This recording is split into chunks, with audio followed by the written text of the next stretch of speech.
अस्सलाम वालेकुम to everyone. उम्मीद करता हूँ कि आप सब खैरियत से होंगे। आप देख रहे हैं मेरी कामयाबी चैनल, जहाँ पर हम लोगों की सक्सेसफुल स्टोरी आपके साथ शेयर करते हैं ताकि आप उन चीज़ों से कुछ सीख सकें। तो आज जो हमारी गेस्ट हैं वो है miss Mughal. She is a match maker हैं और लोगों के रिश्ते करवाती हैं और एक लोगों के घर बसाती हैं। बहुत ही अच्छा काम कर रही है। जानना चाहेंगे इनकी सक्सेस स्टोरी और क्या ऑब्स्टिकल्स इनकी लाइफ में आए, किस तरह इन्होंने ये फील्ड चूज़ की। So let's start our show.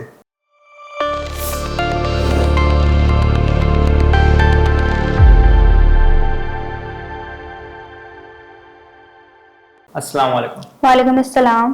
कैसे मिजाज हैं आपके? अल्हम्दुलिल्लाह मैं बिल्कुल ठीक। आप कैसे हैं? आप ठीक हैं? अल्हम्दुलिल्लाह मैं भी बिल्कुल ठीक।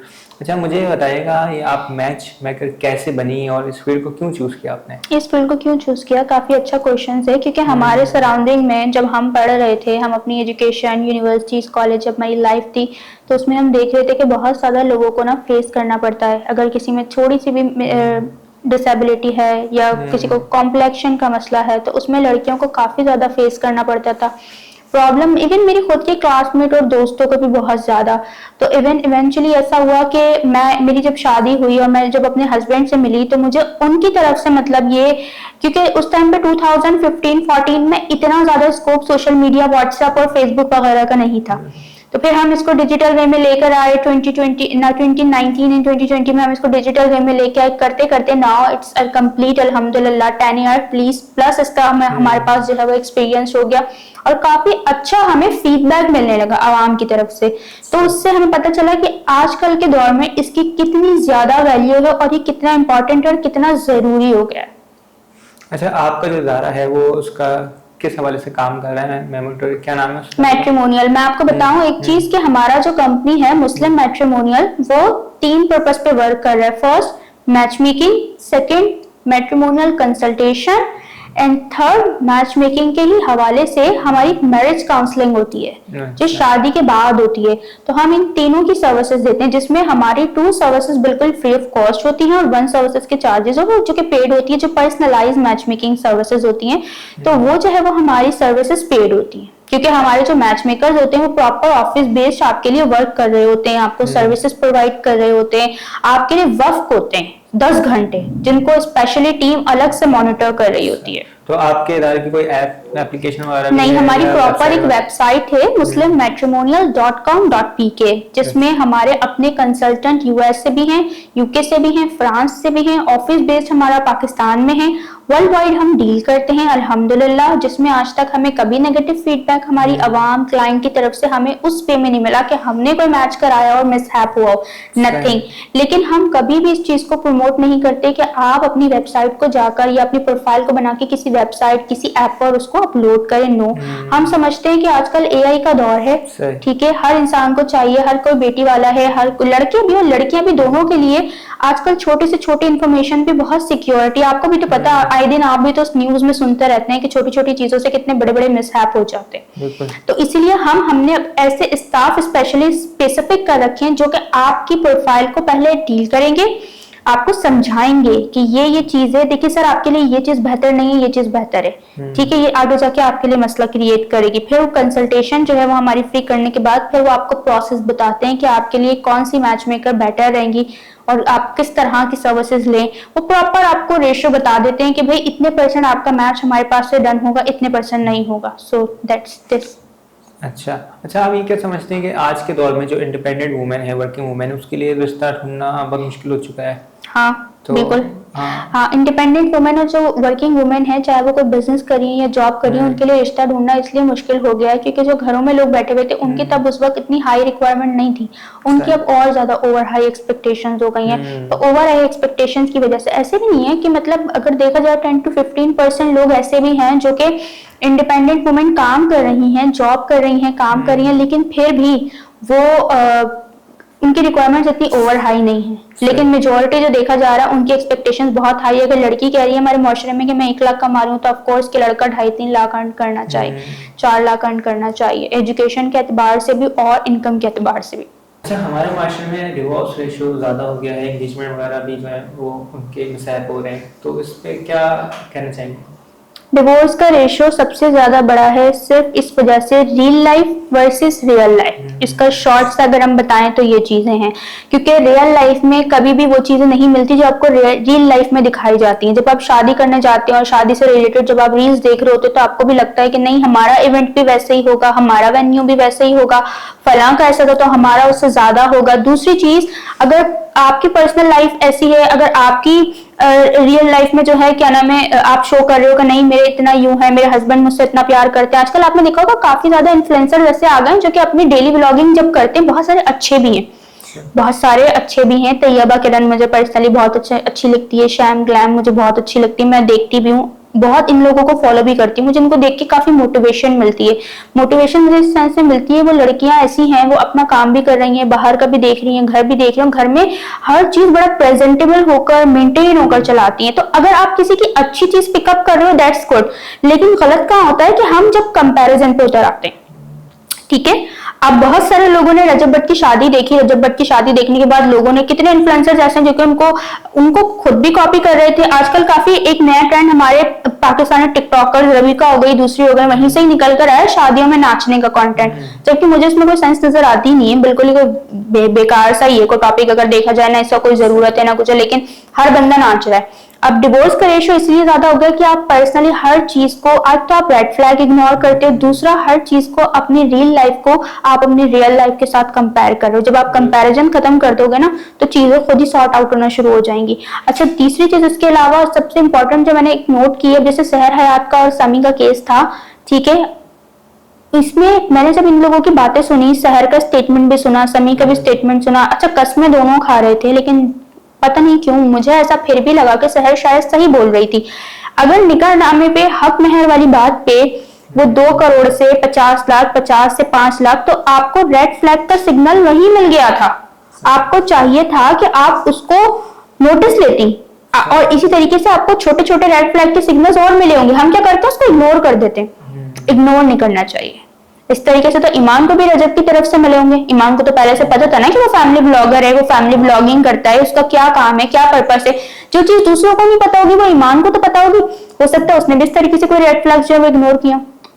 तो कभी भी रिश्ता करते टाइम किसी के साथ रिलेशनशिप में ना छोटी छोटी बातों को भी नोट करें, इग्नोर ना करें, स्पेशली तब जब आप बहुत किसी को अननोन पर्सन से किसी से जब आप मिलते हैं। तो वो एक अलग है कि कजन है, चलो हम बचपन से जानते हैं सामने वाले का नेचर क्या है, लेकिन किसी को भी हम, मैं कहती हूँ जो इसके साथ हम एक घर में भी रहते हैं उसको भी उतना डीप में नहीं जानते, हमें नहीं पता सामने वाले का नेचर और उसके दिमाग में क्या चल रहा है, वो अल्लाह ही बेहतर जाने। हाँ, क्योंकि आजकल जो रिश्तेदारों के अंदर भी अगर रिश्ते हो जाते हैं तो वो भी, उनमें भी डिवोर्स रेशियो या टूट रहे हैं रिश्ते वगैरह। हाँ, क्योंकि कंपैटिबिलिटी नहीं होती, और ऊपर वाले जो लोग होते हैं, यानी कि एक दो कपल्स हैं, चलो वो एक हर शादी में गलतियां होती हैं, हर शादी में लड़ाइयां होती हैं, हर शादी में टाइम, लेकिन फिर लड़ाई करने के बाद आपको कुछ देर के बाद एहसास होता है, समझ आता है यार मुझे यहाँ पर ये गलती नहीं करनी चाहिए थी। ठीक है, यहाँ पे अगर शायद हम खामोश हो जाते, यहाँ पे अगर ये चीजें, ये मुझे भी रियलाइज होता है, ऐसा नहीं है कि हाँ यहाँ पे अगर हम ये काम नहीं करते, इसको इस तरीके से मैनेज कर लेते, अब वो कर कर जब हम थोड़ी थोड़ी इंप्रूवमेंट्स अपने अंदर लेकर आते तो वो आने वाली जिंदगी को थोड़ा स्मूथ कर देते। क्योंकि फर्स्ट एक्सपीरियंस होता है ना इंसान का किसी नए इंसान के साथ, नए आदमी के साथ, तो उन सारी चीजों को इस तरह से मेंटेन करो तो फिर आगे जाके थोड़ा बेहतर हो जाता है, मैनेज करना इजी रहता है सब चीज। अच्छा, जैसे आपने कहा बहुत से लोग जो हैं वो सोशल मीडिया लाइफ को कंपेयर कर रहे हैं और उस वजह से उनके मिसहैप होते हैं, लेकिन कुछ माशरे में ऐसे भी लोग हैं जो अभी सोशल मीडिया अकाउंट्स पे नहीं है, मतलब कुछ ऐसा भी तबका है हमारे माशरे के अंदर जो इतना फॉलो अप नहीं करता और अपना एक गलत मतलब वर्किंग है उनका, लेकिन उनके रिश्तों के अंदर भी ये मसले मसाइल हैं जो कंपेयर भी नहीं कर रहे हैं, तो वो कैसे आ रहे हैं उनके रिश्तों के अंदर? नहीं, ऐसा जरूरी नहीं है कि कोई कंपेयर नहीं कर रहा, वो डिपेंड करता है। देखिए ना, एक अगर बहू शादी होकर एक घर के अंदर आई है, ना उसके पास प्राइवेसी है, ना उसके पास कोई सेपरेट जगह है, ठीक है, सामने वाला अपने इतना टॉक्सिक हो जाएगा, वो कहाँ जाके अपना गुस्सा निकाले, कहाँ जाके अपना स्ट्रेस निकाले। ठीक है, उसके पीछे कोई ना कोई एक चीज ज्वाइंट फैमिली में मुसल्लत होती है। शादी के बाद ज्वाइंट फैमिली सिस्टम होना ही नहीं चाहिए, सबसे अच्छा सिस्टम होता है सेपरेट सिस्टम। फिर आने वाले के दिल में भी ससुराल वालों के लिए बड़ी इज्जत और मोहब्बत रहती है, फिर वो मोहब्बत से सामने वाले को इनवाइट करके अपनी ससुराल को इनवाइट करो, आप वीकेंड पे बुला लो, कोई मसला नहीं, फिर इज्जत रहती है। आप बार बार किसी की प्राइवेसी में इतना दखल अंदाजी दे देते हो, इतनी दखल अंदाजी दे देते हो, आप कहाँ गए थे, क्यों गए थे, क्या खाया था, क्यों खाया था, अपनी माँ के इतने दिन क्यों रुकने चले गए, आपने ये क्यों। मैं टिकटॉक पे जब ये सारी चीजें देख रही होती हूँ ना कि किसी के बारे में कोई बता रहा होता है, यकीन करें तो मैं नोटिस कर रही हूँ जो नीचे कमेंट सेक्शन में ना मैं कमेंट पढ़ रही होती, उन लोग बता रहे होते मुझे 8 साल हो गए, मुझे 13 साल हो गए, मुझे 20 साल हो गए, मैं पागल हो गई हूँ, मैं डिप्रेशन हो गई हूँ, मैं उससे कमरे से बाहर नहीं निकली हूँ, मैं क्या करूँ, मेरा हस्बैंड भी मेरी नहीं सुनता। क्योंकि उसके मसला नहीं है, वो सुनेगा तब जब आपको स्पेस दिया जाएगा।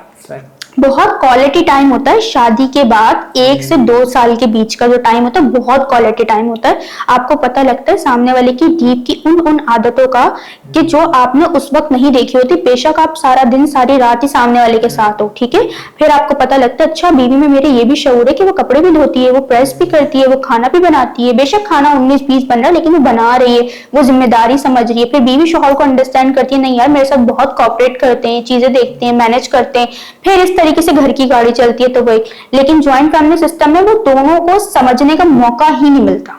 हाँ, लेकिन ज्वाइंट फैमिली के सिस्टम इस सूरत में शायद कामयाब हो सकता है कि जब उसके अंदर प्राइवेसी है, वो दीगर चीजों का ख्याल रखे। हाँ, अगर बड़े बहुत अच्छे हैं, काबिल हैं, पढ़े लिखे हैं और वो सपोर्ट कर रहे हैं दूसरों को, तो बिल्कुल कामयाब हो सकता है। ऐसा भी नहीं कि बिल्कुल नाकाम है। बहुत सारे घरों में आजकल ऐसे समेट के रखा हुआ है ज्वाइंट फैमिली सिस्टम ने कि सबकी अपनी वैल्यूज, सबकी जो मोरल वैल्यूज है उनका, हाँ बिल्कुल, सबकी वैल्यूज का भी ख्याल रखा है और इसी के साथ साथ बहुत ज्यादा मतलब कि नहीं हम छोटी छोटी चीजों का भी लोगों का ख्याल रखें, तो ये तो हकीकत है। अच्छा, कौन से ऐसे रेड फ्लैग्स हैं जिनको हमें ऑब्जर्व कर लेना चाहिए? मिसाल के तौर पर अगर मैं या कोई नहीं किसी से रिश्ता जोड़ रहा है अपना, तो कौन से ऐसे रेड फ्लैग्स हैं जिसकी वजह से हमें चाहिए कि हम उस रिश्ते से पीछे हट जाएं, ताकि आने वाली जो मुश्किलात हैं और जो डिफिकल्टीज हों या बाद में रिश्ता टूटे, निकाह के बाद टूटे, तो जो है वो उसमें बहुत से मसले मसाइल क्रिएट हो। सबसे पहले 2 चीजें होती हैं, लड़की के भी रेड फ्लैग्स होते हैं, लड़के के भी रेड फ्लैग्स होते हैं और दोनों फैमिलीज के भी रेड फ्लैग्स होते हैं। जब आप कहीं रिश्ता करते हैं, सामने वाला अगर आपके घर आया, आप उनकी बातों से अंदाजा लगा सकते हैं इजीली। हमारे यहाँ के जो मर्द होते हैं, जब वो बैठते हैं सारी चीजों को नोटिस करते हैं, तो वो पता लगा लेते हैं कि भाई ये बंदा कितने पानी में, ठीक है।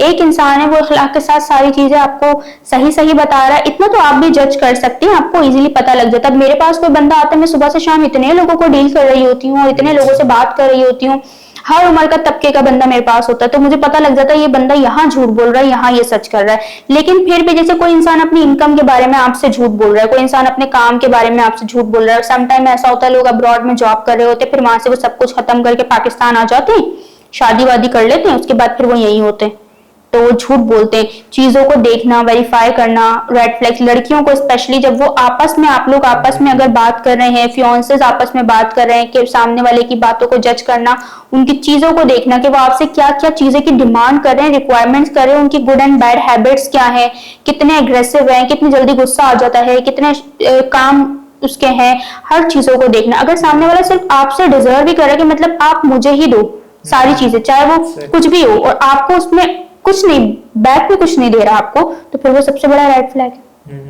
अगर जैसे सहर को यहाँ पे देख लें, अगर समी ने बोला कि मेरी हैसियत नहीं है, सहर को चाहिए था, बोलते आपकी जितनी हैसियत है मैं उसमें एडजस्ट कर लूंगी, सहर ने रेड फ्लैग इग्नोर किया, उसको तो मिल गया था ना एक बंदा, मतलब उसको सोने के अंडे देने वाली मुर्गी मिल गई थी जो उसको कमा के दे रही थी उसको, उसके घर वालों को। लेकिन उसके फिर भी ऐसे आदमी से बगैरत होती है और कुछ नहीं होता, जो आदमी अपने बल पे कुछ भी ना कर सके। आप सोचें, जो इंसान बच्ची का पैम्पर तक के ऊपर बीवी को ताने देके मैंने तुम्हें 3000 के पैम्पर ला के दिए और मतलब इस तरह, तो ये सबसे बड़े जो है रेड फ्लैग है, कि सबके साइंस अल्लाह ताला आपको स्टार्ट में दे देता है, दिखा देता है। अगर आप खुद किसी के साथ मुखलिस और सामने वाला अगर आपके साथ मुखलिस नहीं है, तो उसके साइंस अल्लाह ताला आपको दिखा रहा होता है और दूरियां भी पैदा करना शुरू कर देता है।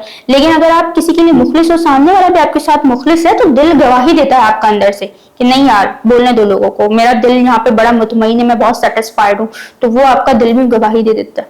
अच्छा, आप क्या समझती है रिश्तों के दरमियान बास टाइम जैसे हमारे रिलेशनशिप में होता है कि कोई शक, तो आप समझती हैं शक अगर कभी आ जाए लाइफ में किसी के ऊपर भी, एक दूसरे पार्टनर में, तो वो कितना हमारे लिए मुसीबत वाला अमल हो जाएगा? फिर मैंने बानो कुस्सिया की एक बात पढ़ी थी कि अगर मर्द औरत तो अगर मर्द पे शक करें तो मर्द हंस के टाल देता है, लेकिन अगर मर्द औरत पे शक करता है ना, तो औरत टूट जाती है। अच्छा, उस टाइम पे मुझे वो बात इतनी समझ में नहीं आई थी, अब मैं सारी चीजें देखती हूँ तो मुझे थोड़ा सा अंदाजा होता है कि जो शक है ना, पता है मसला क्या होता है, औरतें अगर मर्द को शक करके बोले ना कि आपने जो है आप दूसरी शादी कर लेंगे या तीसरी शादी कर लेंगे, ये उनको क्या लगता है, उनको ना इसमें प्यार मोहब्बत नजर आ रहा होता है, इग्नोर कर देते हैं, हंस के टाल देते हैं। लेकिन जब औरत मर्द को शक की निगाह से देखता है ना, तो फिर औरत बड़ा टूट जाती है, उसको ऐसा लगता है कि मतलब ऐसी कहाँ कमी रह गई थी, ऐसा क्या हो गया था। दूसरी चीज ये शक करने की भी वजूहात होती है, सामने वाले का कुछ प्रीवियस कैरेक्टर होता है, चीजें होती हैं, आपकी कुछ ऐसी हरकतें होती हैं, आदत होती हैं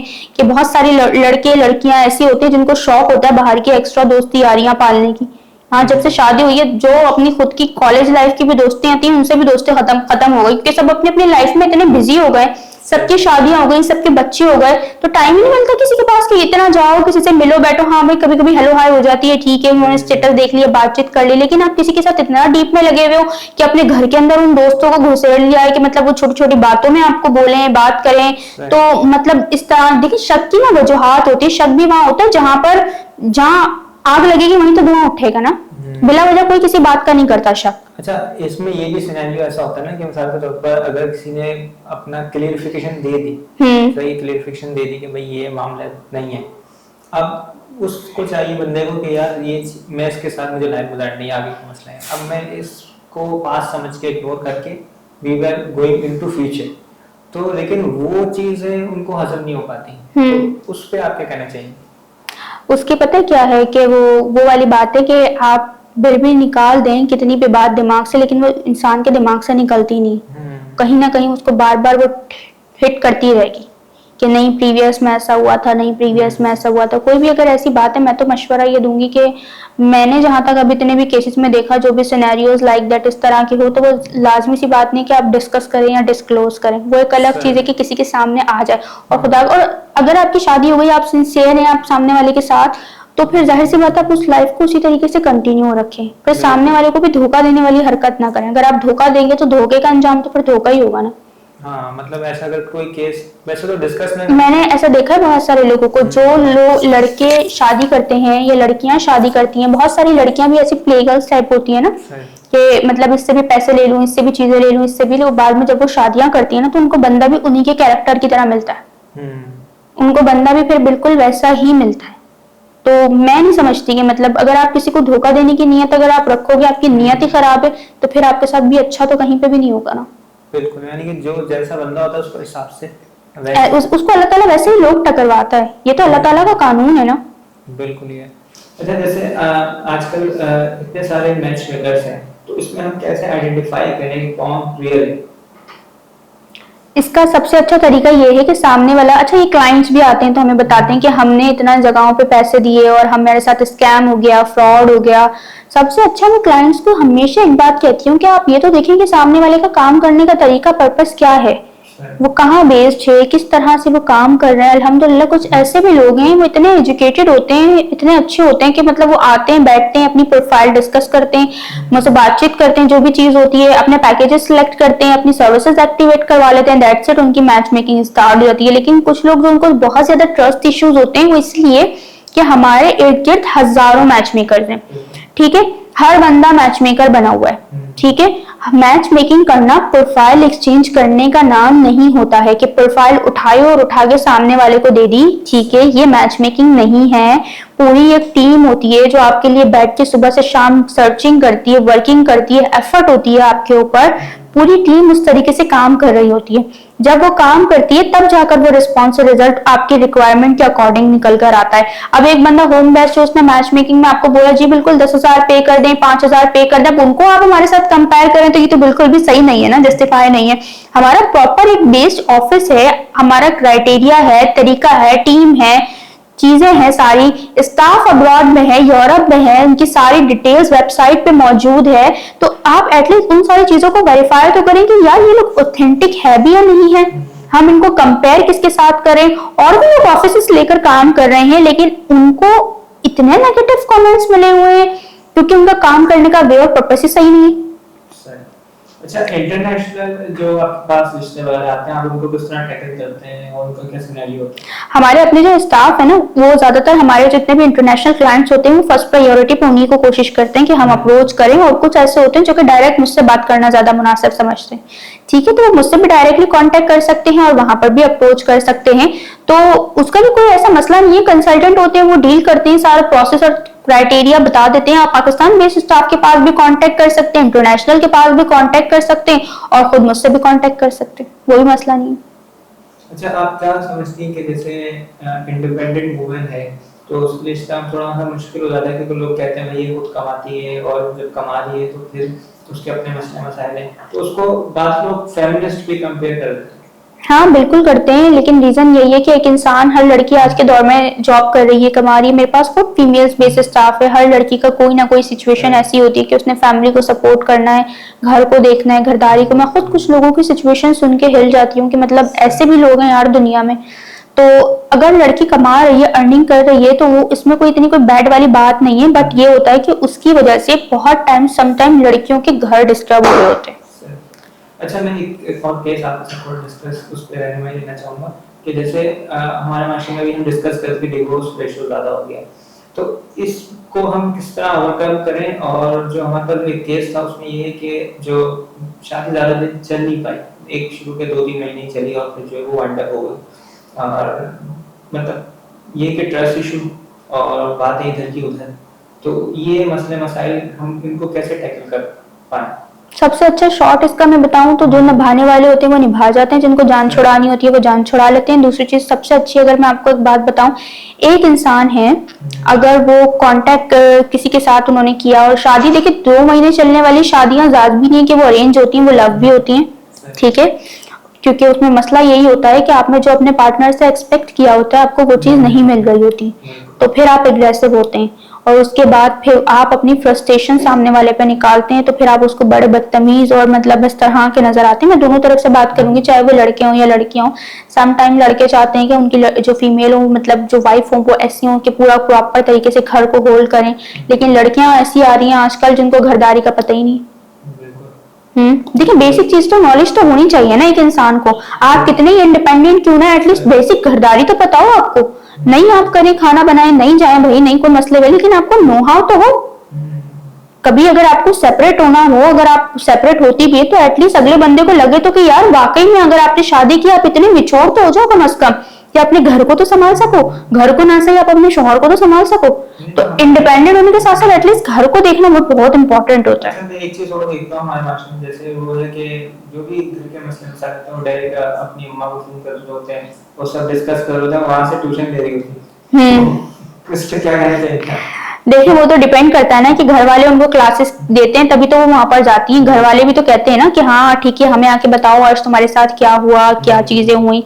हर इंसान को इतना प्रिपेयर एंड मेच्योर होना चाहिए ना कि वो खुद ही अपने मामलात को हैंडल कर ले। इन शॉर्ट, कब तक आप घर वालों से लोगे? और घर वाले हों या कोई बाहर वाला हो, तीसरा बंदा तीसरा ही होता है। आई थिंक आप खुद हैंडल कर लो तो वो ज्यादा बेहतर है।